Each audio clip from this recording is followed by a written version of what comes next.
Bueno, mis hermanos, seguimos en el capítulo 1 de la carta del apóstol Pablo a los romanos y vamos a seguir la siguiente sección que va a partir del versículo 18, capítulo 1, versículo 18. Esta sesión termina en 3:20, más o menos, en 3:20. Donde habla sobre todo el tema de la injusticia del hombre, su incapacidad de acercarse al Señor. Pero evidentemente hoy no vamos a poder abarcar todo. No obstante, por razones de contexto, vamos a leer desde ese versículo 18 hasta el versículo 25. Romanos 1, del 18 al 25, dice: Porque la ira de Dios se revela desde el cielo contra toda impiedad e injusticia de los hombres que detienen con injusticia la verdad. Porque lo que de Dios se conoce les es manifiesto, pues Dios se lo manifestó. Porque las cosas invisibles de Él, su eterno poder y deidad, se hacen claramente visibles desde la creación del mundo, siendo entendidas por medio de las cosas hechas, de modo que no tienen excusa. Pues habiendo conocido a Dios, no le glorificaron como a Dios, ni le dieron gracias, sino que se envanecieron en sus razonamientos, y su necio corazón fue entenebrecido. Profesando ser sabios, se hicieron necios, y cambiaron la gloria del Dios incorruptible en semejanza de imagen de hombre corruptible, de aves, de cuadrúpedos y de reptiles. Por lo cual también Dios los entregó en la inmundicia, en las concupiscencias de sus corazones, de modo que deshonraron entre sí sus propios cuerpos, ya que cambiaron la verdad de Dios por la mentira, honrando y dando culto a las criaturas antes que al Creador, el cual es bendito por los siglos. Amén.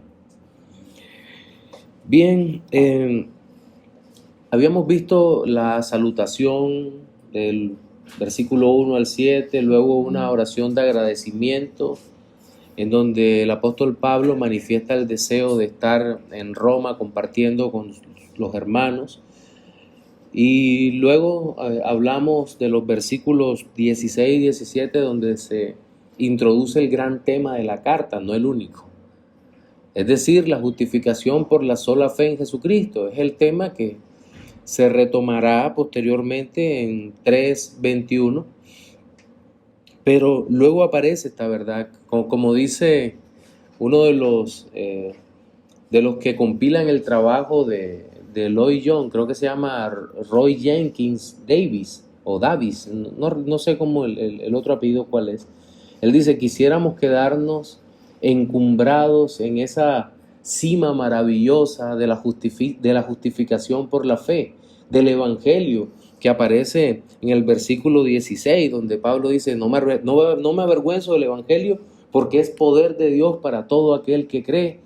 Y luego habla de la manifestación de la justicia de Dios en el Evangelio, porque en el Evangelio la justicia de Dios se revela por fe y para fe, como está escrito: mas el justo por la fe vivirá.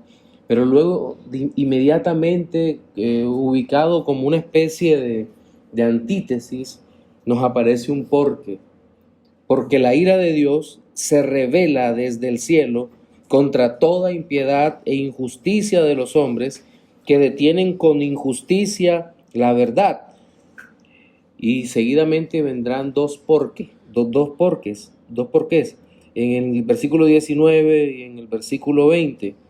Pero nótese que el opuesto a la justificación por fe que nos es dada por el Señor, que lo entendemos en todos los escritos de Pablo y en general en toda la Biblia, Dios nos da por medio de la fe la salvación, porque es por gracia, pero también, y es un don, es un regalo que viene del cielo, mostrando esa maravilla de Dios que es el atributo de su misericordia, su gracia, su bondad y demás.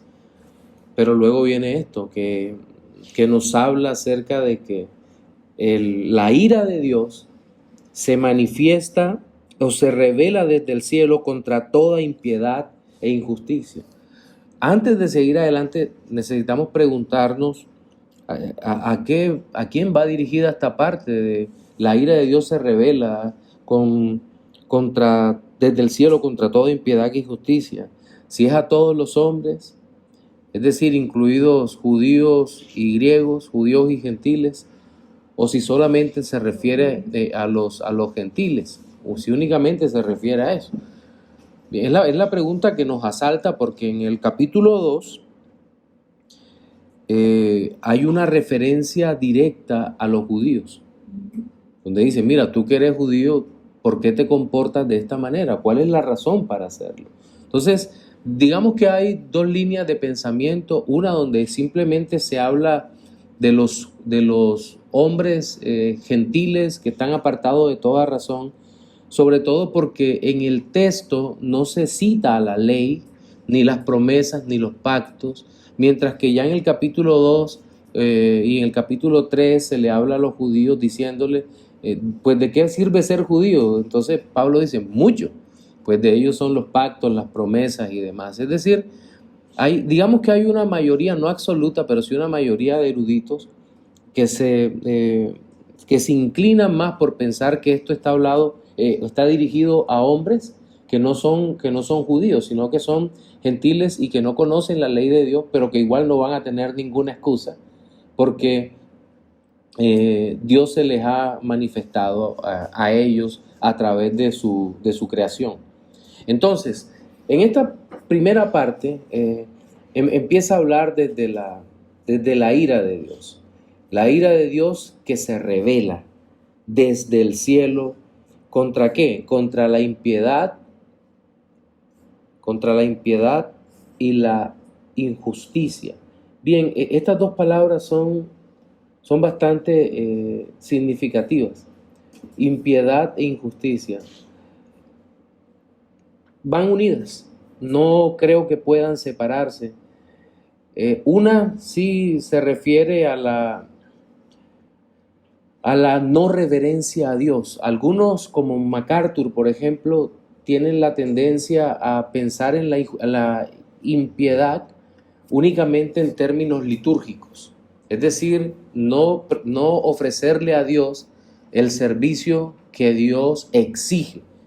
No que Dios pide, Dios exige un servicio que es para Él, y que lo encontraremos en la carta a los Romanos, por allá en el capítulo 12, en donde la palabra de Dios nos dice que adorar a Dios o que servirle a Dios es nuestro culto racional. Entonces, en ese sentido, a eso se refiere la impiedad, mientras que la injusticia es la reverencia en todo lugar. Pero nosotros no podemos separarla por la misma razón de que no podemos separar nuestra vida sacra de nuestra vida secular. Si hemos escuchado la expresión, mi trabajo secular es, eso no existe. Usted no tiene un trabajo secular, aunque trabaje en cualquier trabajo. Usted trabaja para el Señor, en donde quiera que esté. Y eso creo que es una de las verdades que más fuerte le pegan al ser humano, porque cuando hacemos esa división entre vida sacra o sagrada y vida secular, estamos abriendo nuestro corazón a que cualquier cosa entre por ahí y a que tengamos un comportamiento que no glorifica a Dios. Es más, creo que estamos siguiendo de alguna manera el camino del liberalismo teológico, que reduce la fe únicamente al aspecto ético de la vida. Y pregunto, ¿la religión o la fe como la entendemos, como está en la Biblia, es únicamente un referente ético? ¿Es solo eso? La respuesta es no. No. La fe en Jesucristo es una cosmovisión. Todos los aspectos de la vida son entendidos desde la perspectiva de la fe, con los ojos de la fe. Por eso los hombres son juzgados. Si no fuera así, si Dios permitiera tener una vida secular, creo que no juzgaría a los hombres, porque no habría ningún problema en tener una vida en la iglesia y otra vida fuera de ella. Y eso es un verdadero peligro para nuestra mente, para nuestras almas. Y creo que en eso se naufraga tantas veces porque el hombre que está lleno de religiosidad, no de religión, está inundado de esa religiosidad y entiende la fe como limitada a la parte litúrgica, a la parte cultural como tal. Ese hombre quiere estar metido en la iglesia, pero es incapaz de presentar su fe y de vivir su fe, la fe en Jesucristo, fuera de ella. Y eso indudablemente lo hace blanco de la ira de Dios, y al creyente, cuando se desvía de esa manera, creo que también lo hace blanco de la disciplina del Señor, porque empezamos a vivir una vida que realmente no está acorde con lo que el Señor nos manda, de que todo lo que hagamos sea para la gloria de Dios. Entonces, la ira de Dios se revela contra esto, contra la impiedad y la injusticia de los hombres, que hacen que detienen con injusticia la verdad. Y aquí la verdad no es la verdad conceptual que pudiésemos pensar, sino la revelación de Dios como verdad. Y recordemos que en los versículos anteriores, en 16 y 17, se nos ha hablado del Evangelio. Por lo tanto, seguramente la verdad aquí está asociada con el Evangelio, es decir, con la persona de Cristo. Entonces, cuando una persona se opone a la verdad, lo que se está oponiendo es a Cristo, a lo que es Cristo, a quien es Cristo. Está luchando contra Cristo. Por eso hemos dicho muchas veces que en la vida no hay algo así como un terreno medio, un terreno neutro en donde nosotros cómodamente podamos vivir y decir, no, yo no me meto en problemas, yo no quiero pelear ni contra el reino de Dios ni contra el reino de las tinieblas. Yo prefiero tener un papel neutro en toda esta vida, un papel neutral en donde de alguna manera yo pueda estar a salvo. Pues no puedes. Nuestro Señor Jesucristo dijo, quien no es conmigo es contra mí, quien conmigo no recoge desparrama, destruye.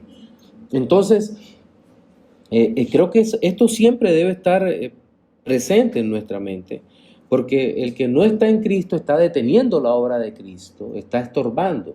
Sí. Luego en el versículo 19, antes de pasar, los hombres que detienen con injusticia la verdad, que aparecen aquí en el versículo 18, son distintos a los que aparecen en el versículo 16. En el versículo 16 nos dice que no me avergüenzo del Evangelio porque es poder de Dios para salvación a todo aquel que cree. Mientras que en el 18 dice, contra toda impiedad e injusticia de los hombres que detienen con injusticia la verdad. Son dos tipos de hombres totalmente diferentes. Unos, los que por la gracia de Dios hemos sido alcanzados para salvación. Otros, aquellos perversos que el Señor deja en sus propios pecados, que los deja perecer en sus propios pecados. Entonces creo que este punto es importante que se tenga en la mente. Bien, ya en el versículo 19 dice, porque lo que de Dios se conoce les es manifiesto, pues Dios se lo manifestó. Esta parte es una declaración bastante interesante. Lo que de Dios se conoce. Miren, la declaración no está diciendo que conocen a Dios. Está diciendo lo que de Dios se conoce. Y ya leímos, y si seguimos avanzando en la lectura, nos habla de que lo que de Dios se conoce son las cosas invisibles de Él, su eterno poder y deidad. Esas son las cosas que Dios ha permitido ver. Es decir, estamos frente a una revelación natural de Dios como creador, pero no estamos frente a una revelación especial de Dios como salvador, pues solo la revelación de Cristo, la palabra de Dios escrita y que es traída por el Espíritu Santo a morar en nuestras almas a través de la predicación de hombres iluminados por el Espíritu de Dios. Solo así podemos conocer a Cristo y ser tocados y realmente ser movidos por Él. Pero los hombres, es evidente que conocen algo de Dios, pero no conocen a Dios. Jonathan. Pastor, gracias. Vemos el contraste de lo que usted está explicando del versículo 19 con lo que dice el versículo 17. Dice que la justicia de Dios se revela por fe y para fe. Y en cambio, la ira de Dios se le es conocido al hombre por medio de la creación. Por medio de la creación. Quiere decir el versículo 19. Sí. Vemos el contraste entre la fe. Y de hecho, sí, termina, disculpa. Es la manifestación especial con la manifestación natural en el hombre. Sí, y de hecho, en esta carta, cuando ustedes la lean, yo sé que muchos de ustedes repasan en casa, se van a encontrar con esta cantidad de paralelismos antitéticos allí, que son propios de la literatura hebrea. Y sobre todo, el pensamiento de Pablo, Pablo era un rabino, fue un rabino antes de su conversión, y su argumentación es propia de la argumentación rabínica. Entonces, no es nada raro que él lance ideas que luego presenta la antítesis, luego la retoma y luego presenta la antítesis para tener una gran conclusión. Es decir, Pablo lo presenta en términos absolutos, no en términos relativos. Yo creo que aquí hay los que utilicen método histórico crítico naufragan aquí porque no hay una síntesis en ninguna parte, sino que los paralelismos, estos antitéticos, producen conclusiones que siempre apuntan a la justicia y la bondad de Dios. Si alguien no entiende o cree que voy muy rápido, estire la mano y diga: pastor, un momentico, por favor, repítame esa parte que no entendí, y con mucho gusto yo no le contesto. No, mentira, sí le contesto. Bien, entonces el asunto acá es que estamos en lo que de Dios se conoce, Dios se lo manifestó. Porque las cosas invisibles de Él, su eterno poder y deidad, se hacen claramente visibles desde la creación del mundo, siendo entendidas por medio de las cosas hechas, de modo que no tienen excusa. Este versículo es, ya te doy la palabra, Efra, es un oxímoron. ¿Qué es un oxímoron? Es completar una frase con una palabra de sentido contrario. Sí, por ejemplo, el largo silencio de tus palabras. Algo como eso, sí. O odio tu amor. Ese tipo de aparentes contradicciones expresan una idea. Y lo que está expresando acá en el versículo 20 es la impresión que da desde la perspectiva gramatical o lingüística. Porque las cosas invisibles de Él, ¿cuáles son las cosas invisibles de Él? Esto también nos hace reventar la mente. Las cosas invisibles de Dios. Nos dice que Dios tiene, que es invisible su eterno poder y deidad. Y realmente son invisibles, porque para nosotros no sabemos cómo crece una planta, cómo da su fruto. Cuando ponen, no sé si ustedes han visto en los canales estos de cable, ponen una cámara que grabe muy rápido y muestra una flor cuando se abre, un fruto cuando crece, y nos dice que eso pasa, pero no nos dice cómo. Los aparentes procesos naturales no pueden ser realmente explicados, y es una manifestación clara del poder de Dios. Pero no se descubre. Siguen más en el descripción de la creación del Señor. Siguen más en la dimensión del misterio para nuestra vida y lo único que podemos hacer es maravillarnos en el misterio, pero más nada. No tenemos respuesta a todo. El mismo. La misma formación del feto. Sí, mi embrión vieron tus ojos y ¿cómo pasa? ¿Qué ocurre? Nos maravillamos porque hoy en día estos escáneres a color y todo lo demás lo muestran cómo el bebé va creciendo, cómo cada vez se ponen más grandes, en fin. Efra, ¿tú ibas a decir algo?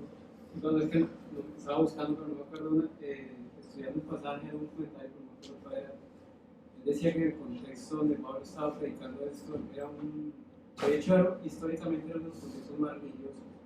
Los filósofos de la época estaban en búsqueda de algo trascendental. Sí. Y que por eso Pablo les muestra como que lo que están buscando, que para ellos aparentemente es evidente, no es el Dios que ellos están buscando, sino el que se revela por fe, el que revela su justicia por fe. ¿Vixen? Sí, en la época esa de Pablo, cuando Pablo escribe, hay un hombre llamado Séneca, que era estoico. Y precisamente los estoicos, que era una de las dos escuelas más predominantes en la época, los epicúreos, que eran como muy llevaban, como llaman moderno, y los estoicos, en el caso de los estoicos, ellos estaban en la búsqueda implacable de la virtud, de lo bueno. Y como anillo al dedo, Pablo viene y les dice, no, los hombres te tienen por injusticia e impiedad, la verdad. Entonces, culturalmente sí es un choque duro contra lo que ellos creían que habían alcanzado, que era la virtud. Sí, así es.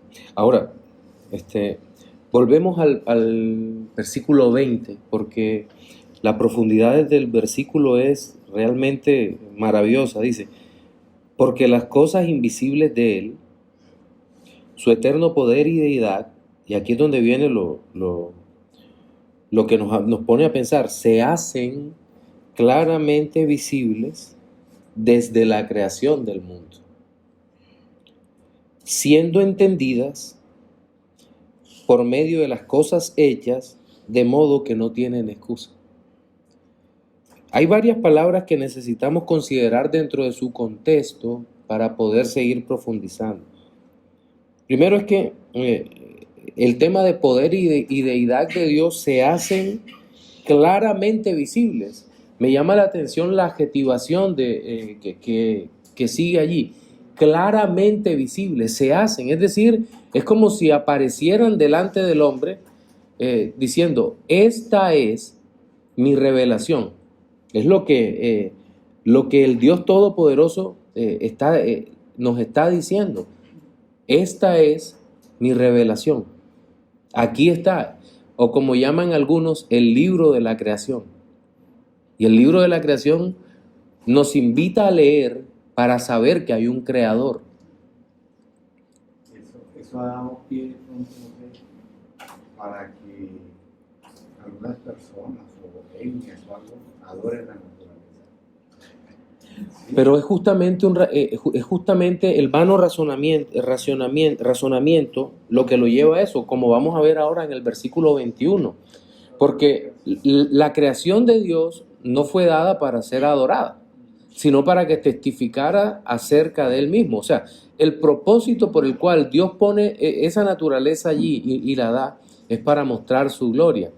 Creo que lo hace, David usa un argumento parecido en Salmos capítulo 8, cuando habla del firmamento, obra de tus manos, y luego habla de la ley y finalmente adora a Dios por lo que ha hecho.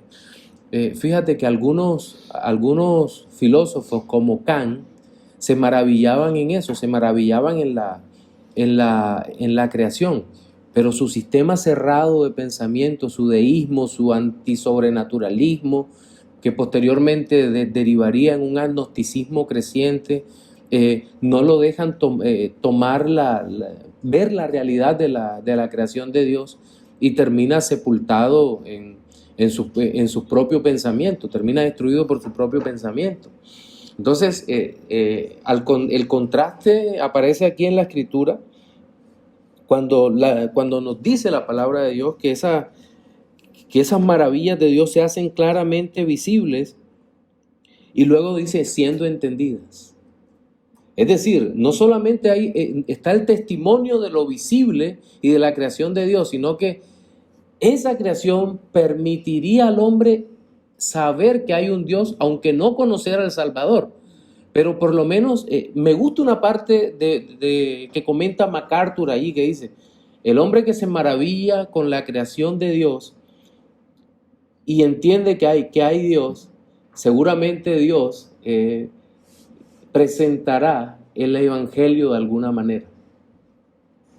Y uno cuando se pone a pensar en las grandes misiones a través del mundo que llegaron al África, ¿se acuerdan Livingstone, enviado por algunas iglesias en Inglaterra, y predicó, mejor dicho, llenó el África, llevó al África el Evangelio, o a Adonias Hudson en otros lugares del mundo, en fin, o William Carey en la India? ¿Cuándo pensaría uno que uno de estas personas iban a conocer al Señor? Y el Señor llevó el Evangelio en lugares donde había paganos, y lo llevó y los impactó con su palabra. Pero esa inquietud tuya es una inquietud que surge inmediatamente en muchos. ¿Por qué adorar la naturaleza? Yo me acuerdo una vez que quien fuera pastor mucho tiempo de la iglesia donde asistíamos mi esposa y yo, el pastor Jesús, alguna vez le hicieron esa pregunta de, pero es que algunos nativos de algunos lugares, cuando ven la naturaleza, la adoran porque no hay quien les explique que hay Dios. Me acuerdo él muy enojado, miró y dijo, ¿y quién los manda a adorar la naturaleza? Si el Señor los ha mandado es adorar su nombre. Yo en el momento no entendí el por qué lo decía, pero después sí comprendí. Dije, claro, es por la soberanía de Dios. El Dios Todopoderoso ordena ser adorado, pero el hombre lo que adora es el testimonio. ¿Sí? Y es lo que aparece en el versículo 21, dice, y mira el tiempo verbal en que está presentada esta frase. Pues habiendo conocido a Dios. Eso es bien importante. Es decir, que el ser humano apenas abre sus ojos, cuando se presenta ante un lugar, un paisaje hermoso, cuando se enfrenta a la naturaleza, Dios lo juzga por haber conocido a Dios al mirar su creación, al mirar su testimonio. Dice, pues habiendo conocido a Dios, no le glorificaron como a Dios. Es decir, nosotros fuimos creados para la gloria de Dios y gozar de Él para siempre, pero cuando el hombre vio la naturaleza, el hombre sin Dios, no le glorificó como a Dios, y dice, ni le dieron gracias, sino, y aquí viene, se envanecieron en sus razonamientos y su necio corazón fue entenebrecido. Aquí hay una parte bien importante. El razonamiento es la capacidad de pensar de manera coherente, de manera lógica. Incluso hay una forma intuitiva de pensar a través del razonamiento, una cantidad de ideas innatas que aparecen en el hombre. Hodge, en su teología, nos habla de la primera y principal gran idea innata, que es ¿cuál? La presunción de la existencia de Dios. Viene en nuestra constitución. Nuestro razonamiento apunta a eso. De hecho, estamos diseñados por Dios para pensar que todo es causa y efecto. ¿Cierto? Y es que en el mundo no somos deístas, pero todo está constituido causa y efecto. ¿Dónde va nuestro pensamiento más allá? ¿Dónde nuestro teísmo rompe con el deísmo mundano? En la creencia de que hay un Dios extramundano que es la primera causa de todas las cosas y que Él no tiene causa. Él es la causa sin causa de todas las cosas. Y entendiendo eso, ya te doy la palabra, Fer, y entendiendo eso, nuestro razonamiento al enfrentarse a la naturaleza tiene que emitir un juicio sobre eso. ¿Quién creó todas las cosas? ¿Quién creó esto? Y ahí es donde nosotros necesitamos decir o sabemos, el creador, hay un creador universal de todas las cosas.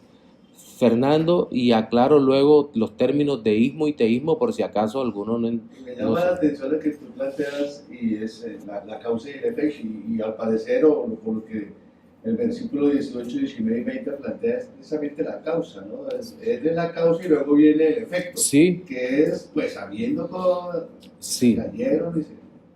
¿sí? Es precisamente eso. Y es interesante, meditando en esos pasajes, porque el argumento que viene dando Pablo con relación a los impíos, cómo conocen a Dios. Sí. Él habla de la creación, de las cosas creadas. Entendiendo el tema del razonamiento, ahorita de pronto cuando se entra el tema de la ley, ahí uno entiende que los no creyentes, ¿por qué hacen las cosas que están en la ley, no teniendo la ley escrita en su corazón? Ujú, O sea, Pablo viene argumentando es que el hombre lo conoce a él ujú. por medio de las cosas Creadas, sí. De hecho, aquí aparece una frase que creo que es muy importante para aclarar eso. Aquí dice, las cosas invisibles de Dios, es decir, no son igual a Dios. Y allá aparecerá las obras de la ley, no son igual a la ley. Y Dios tiene el mundo o controla el mundo a través de las obras de su providencia, o lo que nosotros vemos mejor, son las obras de providencia, más no el acto de la providencia en sí mismo, que se desprende del decreto eterno de Dios. Igual es con la ley. Nosotros vemos las obras de la ley, pero para mirar la ley en sí misma tenemos que ir a la Escritura. Por lo tanto, el hombre natural ve las obras de la ley, así como ve las obras de la providencia, así como ve las obras de la creación, pero es imposible que pueda ver la creación o la providencia o la ley en sí misma. Sí. y el testimonio es para los impíos las cosas creadas. Sí, Efra. Sobre esos textos, estos versículos se pueden leer como en el contexto de un juicio, ¿no te parece un descargo? Sí, de hecho, ese es una de las formas como Dios envía su ira. Y en este versículo, en este capítulo, más adelante vemos una de las formas en que Dios derrama la ira. Ahora bien, aprovecho lo que tú acabas de decir para recordar algo. La ira de Dios no es como la furia del hombre. Nuestra furia es momentánea y después hay mucho que lamentar. Sí, si le dimos la patada al mecedor que después quebramos, nos toca sacar el dinero para irlo a arreglar. O si rompemos el vidrio o tiramos el plato o todas esas cosas, o algo peor, o cosas peores como pueden ocurrir. No, la ira de Dios es dominada por su justicia y santidad, por la manera como hace todo para su propia gloria. Dios derrama su ira perfectamente consciente de todo lo que va a hacer, de todo lo que iba a hacer. Miren, Merecida. sí, ira merecida, pero va dirigida, es controlada. Él mismo sabe cómo va a aplicar la ira. Y una de las maneras de aplicar la ira es como nos muestra acá, abandonando al impío en su pecado. Lo deja en su propio pecado. Se va retirando y el impío no se da cuenta que se va hundiendo más y más y más en su propia maldad. Sí. Ahorita vi cierta inquietud, pongo un punto aquí sobre el tema de deísmo y teísmo. Brevemente, el deísmo es la creencia de que Dios creó todas las cosas, pero las dejó, se fue. Y por eso la mayoría, y muchos deístas, no todos, incurrieron en la falacia del panteísmo, es decir, en la creencia de que Dios es todo y todo es Dios. Mientras que el teísmo es la idea de un Dios, sí, que es trascendente, que es extramundano, pero que también se encuentra en forma inmanente en la creación. Entonces usted se da cuenta que las dos posturas son totalmente distintas, una de la otra, en ese sentido. Bien, entonces el hombre se envanece en su razonamiento. ¿Por qué? Porque al tratar de asesinar la idea de Dios, se suicida, pero se suicida a plazos, de a poquito. Como que es algo así que como le da miedo suicidarse con un disparo en la cabeza, entonces un día se dispara en la pierna, el otro día se dispara en la otra pierna, el otro día se dispara en un brazo, al otro día se dispara en el hombro, y así se va matando a plazos porque trata de asesinar la idea de Dios, trata de acabar totalmente con la idea de Dios, y lo que empieza es a padecer el sufrimiento de su propio desvarío, de sus propias ideas. Su razonamiento y su necio corazón es entenebrecido. ¿Por qué? Porque la luz le es quitada. Se va alejando. Y cada vez se va convenciendo más el hombre impío de que lo que hace está bien. Es una espiral descendente. De hecho, después del versículo 26, nosotros vamos a ver cómo es como una caída en barrenas. ¿Sabe cuando un avión pierde todo el control? No hay manera de recuperarlo, casi nunca. El avión viene en barrena cayendo y lo único que le espera es el piso y la muerte de sus ocupantes. ¿Por qué? Porque una vez entraste en esto, a menos que ocurra un milagro, es decir, que Dios te ilumine, vas a poder ver la luz nuevamente. Y el razonamiento, la razón es tan fácil de engañar, ¿cierto? Las ideas primitivas y la impiedad hace que tú insistas en aquello que está errado. Por esa razón Lutero hizo una crítica tan fuerte a la razón como tal, diciendo que la razón es una prostituta. Claro, y es cierto, se va con el mejor postor. Eso es de allí, ese es el grave problema de la razón. Ahora, nosotros como cristianos no estamos llamados a ser irracionales, sino que nuestra razón sea santificada. Es otra manera. Por ahí hay un libro que quiero leer que se llama Redimiendo la Lógica, donde hay algunos buenos argumentos a favor de usar la mente. Y creo que toda la escritura está. También hay un libro de Os Guinness que se llama Amarás a Dios con toda tu mente, en donde apunta a que nosotros seamos más cuidadosos en la manera como pensamos. Y Dios nos llama a eso, a pensar con cuidado. Pero el hombre sin Dios está envuelto en su vano razonamiento y su necio corazón que está entenebrecido. En lo particular, y creo que esto puede servirnos de dolorosa ilustración, no entiendo cómo pueden estar discutiendo sobre la legalización absoluta del aborto. Tú dices, esto es una locura. Realmente, ¿cómo nuestra sociedad está pensando en asesinar, porque eso es, asesinar a los más vulnerables? ¿Cómo están pensando esto? Tiene que haber un corazón realmente demasiado ennegrecido. Esos son uno de esos momentos en los que yo creo que ahí nosotros también pecaríamos si fuésemos caminando con el Señor y en medio de la caminata vemos todo eso. Yo creo que de pronto llegaríamos a decirle al Señor, Señor, mandamos que caiga fuego del cielo. Y seguramente el Señor nos hubiera dicho, como le dijo a los hijos de Zebedeo, ustedes no saben de qué espíritu son. Porque también hay que orar para que Dios transforme estos corazones, porque hoy meditando sobre eso pensaba, decía, hace más daño que de esos 1000 hombres vanos, hombres y mujeres vanos, cuyo corazón está ennegrecido, hace más daño cuando se convierten 10 de esos a que les caiga fuego y los mate a todos. Entonces, creo que hay que orar para que se conviertan muchos de ellos y sobre los demás que caiga fuego del cielo.